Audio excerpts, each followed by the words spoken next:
So we have a very august set of panelists over here, and I'm very grateful to them that they could take our time and be here. I don't need to give any more introduction to them, and because they are all very well known, and also because we're running out of time. Would rather like to hear what they have to say than spend time in getting into a very illustrious background that each one of them bring in here. Misusing my role as the moderator, I'll be the only one who will use the presentation, and I will prevent them from accessing the media of presentation to access the rest of you. And I'm sure you're pretty much familiar with which other institutions do that. So I'll misuse my role as a moderator and quickly give a background of what this session is all about. So if you look at the political landscape in India, India is a nation of minorities. You know, every single entity is a minority. And what is a minority? It's a set of people who behave in a specific manner. From a political perspective, they have similar political requirements, and their predictable response pattern, and they vote similarly. And that's exactly what a minority is. So if you look at Bengalis, there will be about 7% of the population. Telugus are 8.8% of the population. And even then, they don't behave in a very cohesive manner from a political perspective. Given that background, there is one minority which is growing extremely fast. It consists of traders, businessmen, ordinary professional people who have a perceived strong value system, people who want to see India as an economic power, upwardly mobile, educated youth contributing to the growing numbers, and they form part of this minority, access to more information, and hence highly aware and opinionated. And this is the minority, what we call as middle class.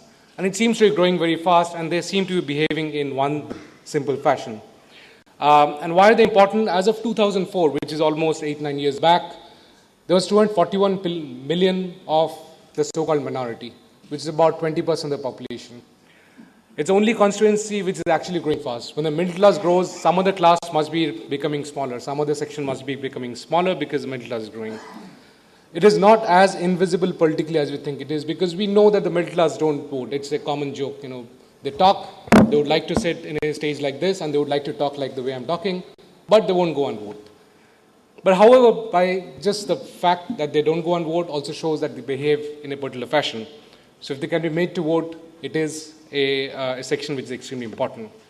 So what? So why are we talking about this little section of the population? This minority has access to many sources of information.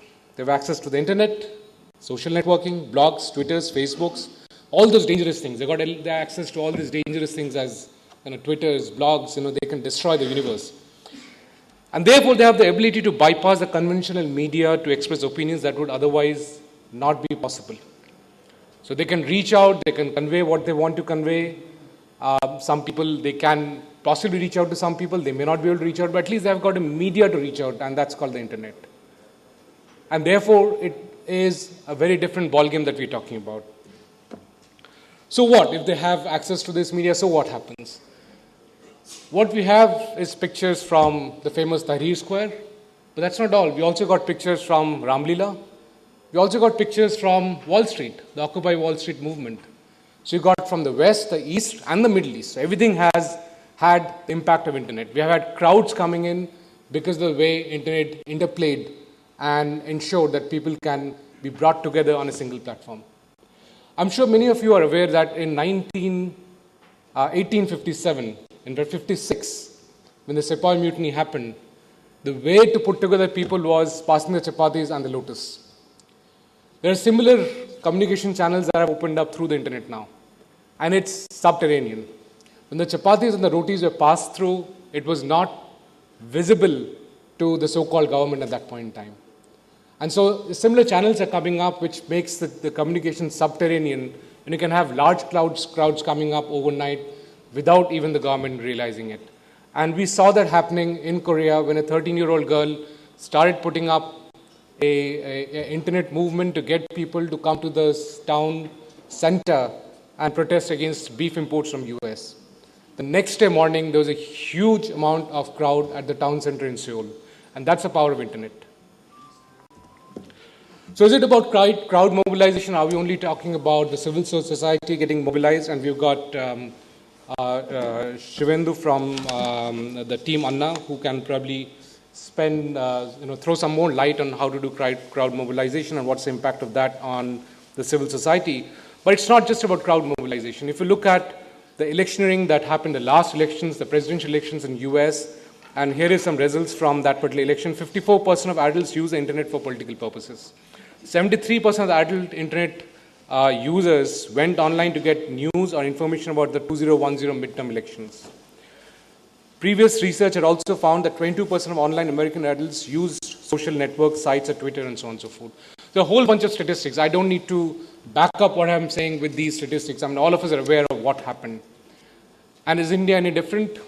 I think it's just a lag, and I'll leave it to the August panelists to put in their views. But these are some statistics, some facts, and we'll look forward to what the panelists have to say on this kind of a development.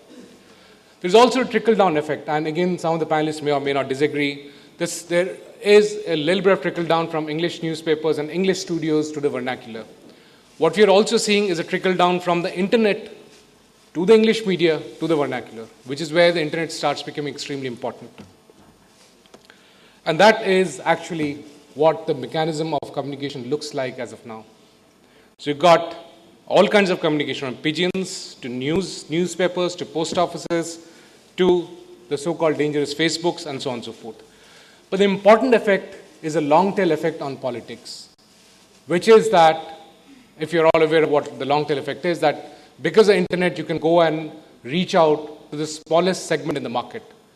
Similarly, in the business of politics, one can reach out to the smallest segment in the polity. So a single working woman becomes a set of people who have specific requirements, and the internet can actually reach out to them and provide a specific need and address a specific need for them, politically speaking. And therefore, that's the kind of impact the internet has. It can personalize the political requirements and reach out to the various segments in a society. And after the election is over, so internet is not just an impact on the election, but after the election is over, we also see the impact of internet on policy making. We've got a Facebook site on India Against Corruption, we've got an RTI site, we've got many other movements which came up. There was a movement against the nuclear deal, which all was fueled by the internet. So it's not just the electioning process.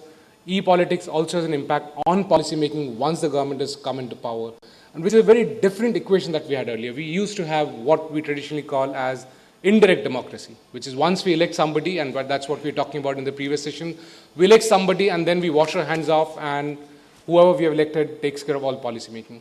But here is a change dynamic that even after the election process is over, the citizen can exert pressure and get the policy making done in favor of what they think is the most appropriate way of doing the policy. And finally, therefore, if there is interference in governance, if there is an impact on politics, there also is a perceived threat to freedom of internet. And there are some of these examples that we have over here where there was a perception that the internet was misused to target some politicians. There was a perception from the civil society that the government is trying to muzzle the internet. We exactly don't know where the truth is, but there is a lot of interplay and dynamics going on. And that's where we have this panel. And without much ado, I'll stop over here, and I'll request the panelists to put in their views.